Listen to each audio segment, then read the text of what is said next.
Now, lying is an incredibly tricky subject because on the face of them, everyone tends to react quite negatively. However, once beneath the surface, it's very apparent that lies tend to happen all around us all the time by definition. So how do we deal with it? Hi everyone, Ollie here. Welcome back to the channel. I'm a third year medical student at the University of Warwick. Today we're going to be talking about lying and then whether or not it's okay for doctors to lie to their patients. So to start with, what is a lie? A lie is you, for example, giving another person or another party a piece of false information that you at the time know to be untrue, with the goal of persuading them of that false idea such that they believe it to be true. And lies also tend to carry social consequences as well. When a liar is found out, that usually results in the people around them no longer trusting them and sometimes shunning them as well. And this is a feature that is almost universal across human societies throughout history. And there are many reasons why a person might choose to lie, either to receive some benefit or stop another person receiving such a benefit, or simply for their own amusement. However, in practicality, I think we can all appreciate that lies are sometimes told either to spare someone's feelings or to shield them from an uncomfortable truth that they won't take well,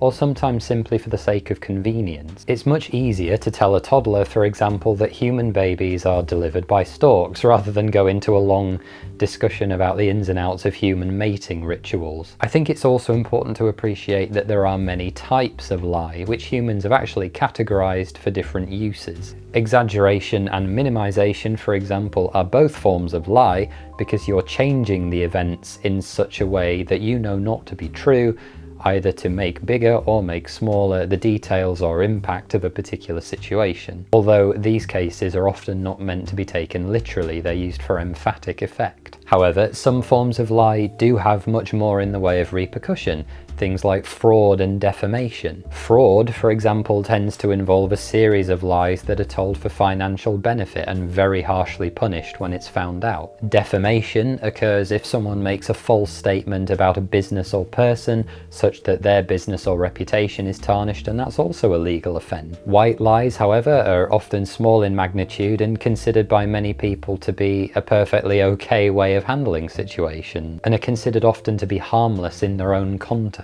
These usually take place in situations where not knowing the whole truth or having a slightly altered version of the truth is not likely to result in harm to the person that has the false vision of the truth. An example might be if your child's guinea pig dies, replacing it with another one and telling them that it's the same one. The repercussions of that lie, even if the person telling it is found out, are likely to be quite small and might actually be deemed to be outweighed by the benefit of what you've done in that particular situation. You can also consider omission of truth in this same set of scenarios. Lies, as part of their definition, require an active communication of something that is false. So leaving out a fact that pertains to the truth isn't the same as a lie, even though it might influence someone else's version of the truth in a way that you know to be false. And this is really important in medical consultations that a doctor has with a patient, because the onus is completely on the doctor to make sure that the patient has all the information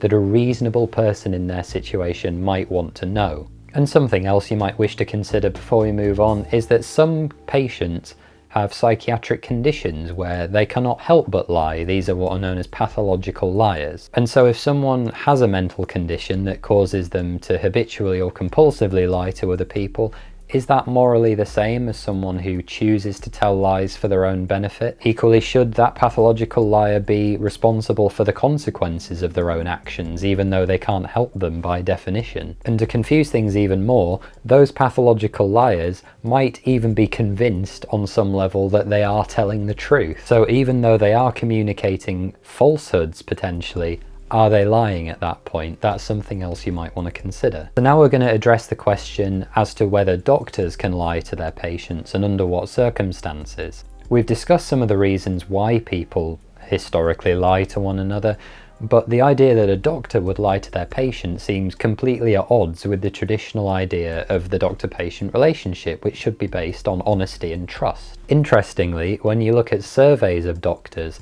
they indicate that lying to patients actually happens reasonably more often than you'd think it would. But thankfully, the vast majority of these cases are situations in which a doctor is trying to shield a patient emotionally from the turmoil or unnecessary stress of what would happen if they found out that information, which might not have consequences for their long-term health if they don't know it. Or they might do it simply in an attempt to try and get a better health outcome for that patient. A particularly emotive example, and it's one I really encourage you to think about, might be this one. Now, imagine that you have some parents and their child is in intensive care, unfortunately about to die. Let's say they've got an infant, the child became septic, it's in the last moments of its life, and the parents are desperately trying to get their last goodbyes with this child. In reality, however, what happened is 15 minutes ago, that child clinically died.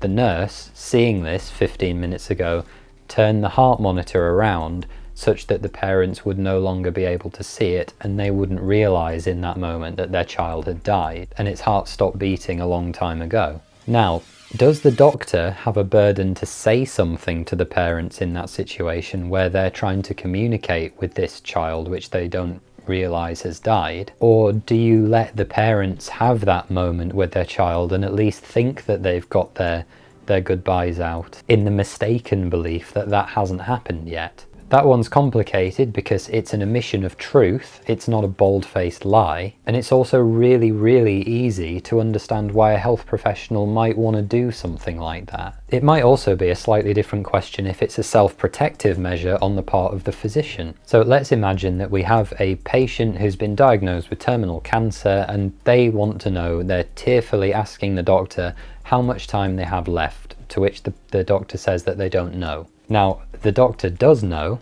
that it's likely to be maybe a matter of days rather than weeks or months, but the evidence might suggest that if either the doctor or the patient knows that that's going to be the inevitable outcome, that the outcome is in fact going to be worse, the patient has a lower chance of bouncing back spontaneously, which patients often do. But if the doctor communicates that to the patient, the idea that it might be days, that might cause either the patient or the doctor themselves to just mentally give up, and that can have worse consequences for health outcomes. You could make the argument, for better or worse, that telling the patient that they might have years to live yet would give them a kind of false positive outlook and encourage them to live the best life they can, and so they'd get maximal quality of life out of that engagement. Here's another interesting one. If you look at a health insurance based system such as in the United States of America, would it be ethically permissible for a doctor to lie about a patient's likely health outcomes such that they get better care? By which I mean, if you tell that patient's insurance provider that they've got years to live as opposed to weeks, that provider is going to be more likely to give them ongoing care. And you can make that strong case and say, yes, I am their doctor, this is the expensive treatment they need, I deem it necessary, you health provider are going to give it to them. That sounds less convincing if you turn around and say, they've got 3 days to live, intervention is going to have a minimal effect for this patient. Equally, you might have another slightly more controversial situation in which a doctor would lie to a particular patient about maybe which drug is best for their treatment and will push them down a treatment plan for that drug when the doctor is actually sponsored by the pharmaceutical company that makes it. Now, unfortunately, with virtually all these cases, as I'm sure you can appreciate, there are no hard and fast answers. These are things that people have to decide for themselves. Do doctors in the UK regularly lie to their patients? Clearly not all the time, but equally sometimes they clearly do.